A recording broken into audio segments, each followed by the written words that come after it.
Urap!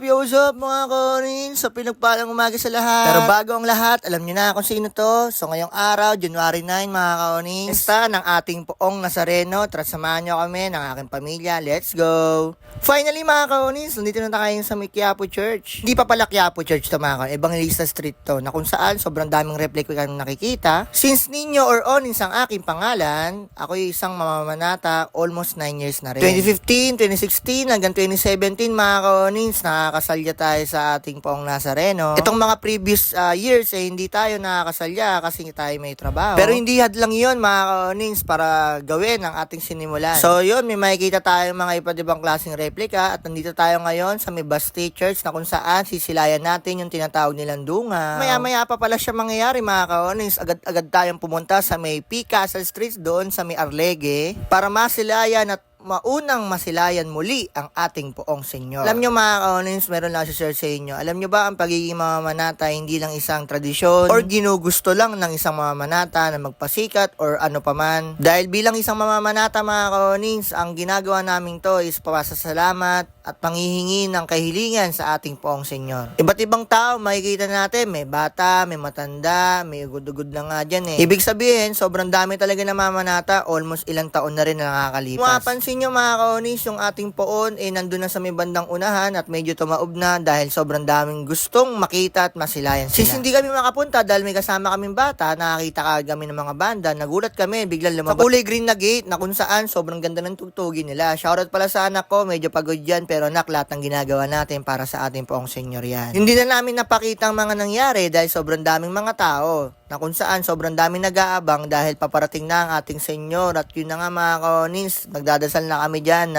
ng taimtim dahil nasilayan na ng kanyang ina ang kanyang anak. Mapansin nyo mga kaonins, kapag nandito ka sa mismong lugar na to, kikilabutan ka talaga dahil ito yung isang tradisyon na kung saan pinagkikitan ng simbahan ng Baste ang kanyang birhen, ating poong Senyor. So kung mapansin nyo mga kaonins, dumog ang nangyayari pero hindi yan pagdudumog na ginusto lang nila. Lahat yan gusto nila makapunta at masilaya ang ating poong Senyor. Dahil sa paniniwala namin na kapag humiling ka sa kanya ay agad-agad niyang tutuparin, pero hindi ibig sabihin yon ibibigay niya kagad, bibigyan kanya ng maraming pagsubok na kung saan unti-unti mong matutupad ang iyong kahilingan. After 30 minutes mga kaonins, medyo nawala yung tao. Agad-agad kami pumunta dito sa pinakadulong-dulo na yan na kung saan iikutan namin ang ibang mga daan para makapunta doon sa ating poong Senyor. Inadaanan pa nga kami mga kaonins, so may mga pares, may mga lugaw, ba't ibang klaseng pagkain at kami nagutom na rin at umuwi at salamat dahil kahit papano nakakapag-salamat kami sa ating Senyor at namamanata. Hiling ko at hiling naming pamilya na this 2024, marami tayong blessings na makuha.